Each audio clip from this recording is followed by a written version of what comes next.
உலகளாவிய போர் பதற்றங்கள் மற்றும் போர் முனைகளில் என்னென்ன சந்திக்கிற நேரிடுது தற்போதைய கள நிலவரம். மத்திய கிழக்கு அமெரிக்கா பார்த்தீங்கன்னா பின்னடைவு ஏற்பட்டிருக்காங்க. என்ன அப்படின்றது எல்லாமே இந்த வீடியோவின் வாயிலாக உங்களுக்கு கிளியர் கட்டாக எக்ஸ்பிளைன் பண்ண போகிறேங்க.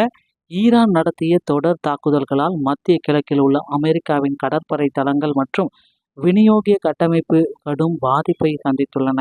இதன் விளைவாக அமெரிக்கா தனது பாதுகாப்பு மையங்களை தியாகோ கர்சிகோ பகுதிக்கு மாற்ற தொடங்கியுள்ளதாக இந்த செய்தி உங்களுக்கு விவரிக்கிறது. அதேவேளை ஏமனில் உள்ள ஹவுதி அமைப்பினர் சவுதி அரேபியாவின் முக்கிய துறைமுகங்களை முடக்கி போரில் தீவிரமடைந்து வருகின்றனர். லெபனான் எல்லையில் ஹிஸ்புல்லா அமைப்பு இஸ்ரேல் மீது மீண்டும் தாக்குதல் தொடுத்துள்ளதால் அங்கு பதற்றமும் அதிகரித்துள்ளது. உக்ரைன் மற்றும் ரஷ்யாவுக்கு இடையிலான போரில் ரஷ்ய படைகள் புதிய பகுதிகளை கைப்பற்றியுள்ளதோடு துருக்கி மற்றும் அமெரிக்காவுக்கு போர்க்கால எச்சரிக்கையும் விடுத்துள்ளனர்.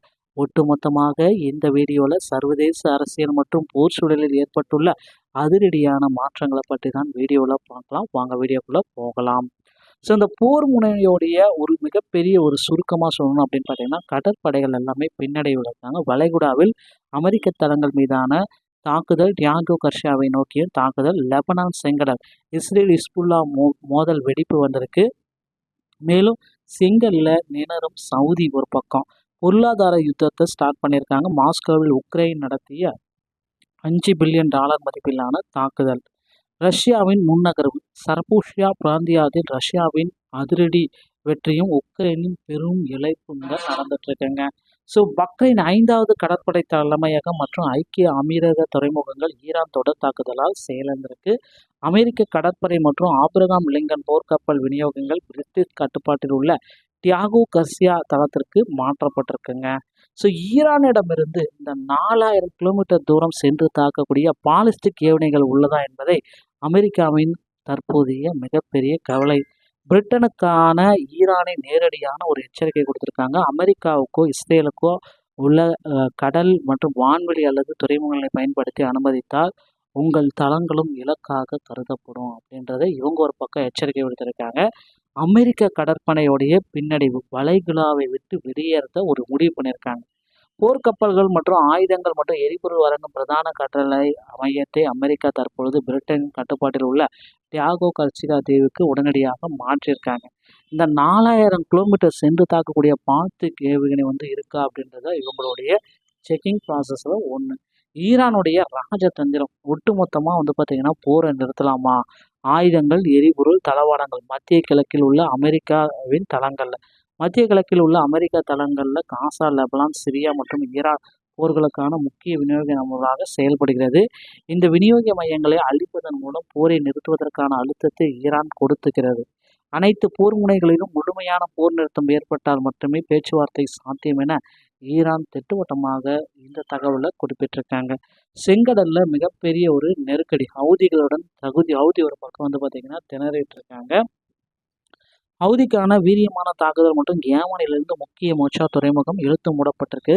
அமெரிக்காவுடைய விமானம் தாங்கிய கப்பல்களை பின்வாங்கிய நிலையில் ஹவுதிகளை எதிர்கொள்ள முடியாமல் சவுதி அரேபியா திணறுகிறதுங்க. சனா விமான நிலையம் மற்றும் ஹைடா துறைமுகத்தை சவுதி தாக்கியதற்கு ஹவுதிகளின் நேரடி பதில் இதுவாகும். ஸோ வடக்கு முனையில் பார்த்தீங்கன்னா ஒரு புதிய நிலை. 2.5 மாதங்களுக்கு பிறகு வெடித்த மோதல் இந்த ஹிஸ்புல்லாவின் தாக்குதலா இல்லை இஸ்ரேலினுடைய பதிலடியா? ட்ரோன்கள் மற்றும் ஏவுகணைகள் மற்றும் குறுந்தூர வெடிமருந்துகள் மூலம் 9 இஸ்ரேலிய இராணுவ நிலைகள் மீது தாக்குதல் பண்ணியிருக்காங்க. 5 இஸ்ரேலிய இராணுவத்தினர் படுகாயம், 2 பேரின் நிலை கவலைக்கிடங்க. ஸோ இஸ்ரேலுடைய பதிலடி அப்படின்னு பார்க்குறப்ப அப்பாவி லெபனான் மக்கள் வசிக்கும் 20 மாடி குடியிருப்புகள் மீது குண்டு வீசியிருக்காங்க.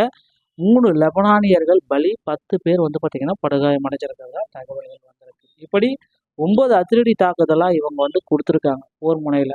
ஸோ பழிவாங்கப்படும் பொதுமக்கள் மனித உரிமை மீறல்களா?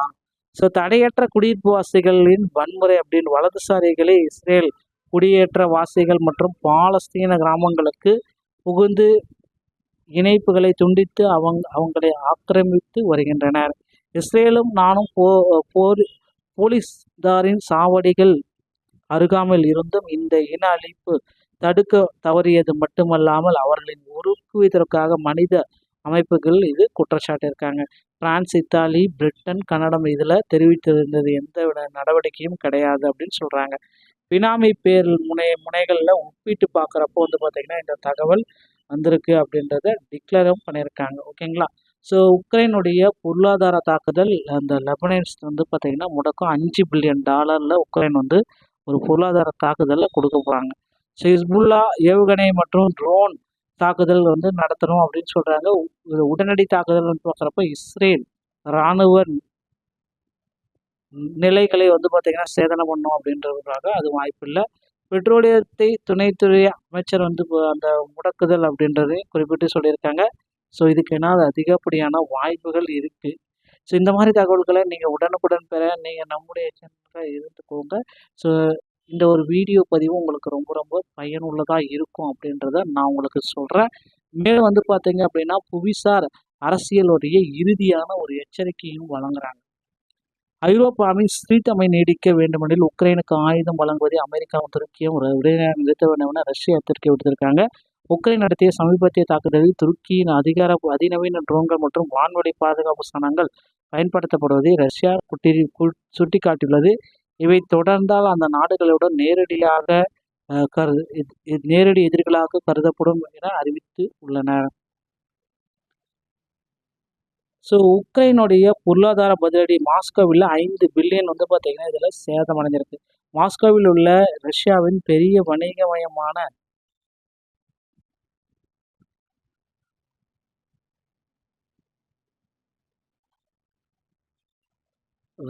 வெல்பரிஸ் கிரங்கு மீது உக்ரைன் அதிக தாக்குதல் பண்ணியிருக்காங்க. ரஷ்யாவின் சில்லறை விற்பனைகளில் 20% முற்றாக நாசம். உணவுப் பொருட்கள் உட்பட சுமார் $5 பில்லியன் பொருட்கள் வந்து பார்த்திங்கன்னா எரிந்து நாசம் இருக்குது அப்படின்றத குறிப்பிட்டு சொல்கிறாங்க. ஸோ இப்போ வந்து பார்த்திங்கன்னா அடுத்த தகவல்களை நம்ம உங்களுக்கு சொல்லலாம். ஈரான் விஸ் அமெரிக்கா அப்படின்னு நம்ம பார்க்குறப்ப விநியோகிய முறைகளில் கொடுக்கணும் அப்படின்றத குறிப்பிட்டு சொல்லியிருக்காங்க. ஆயுதங்கள் இறுதி இலக்கு அப்படின்னு நம்ம பார்க்குறப்ப இது வந்து அவங்க குறிப்பிட்டிருக்காங்க.